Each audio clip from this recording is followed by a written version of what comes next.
Like, he's not overeating. I know that. Look at...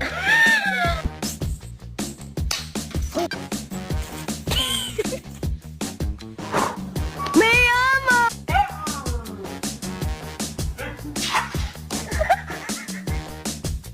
Nora! Nora!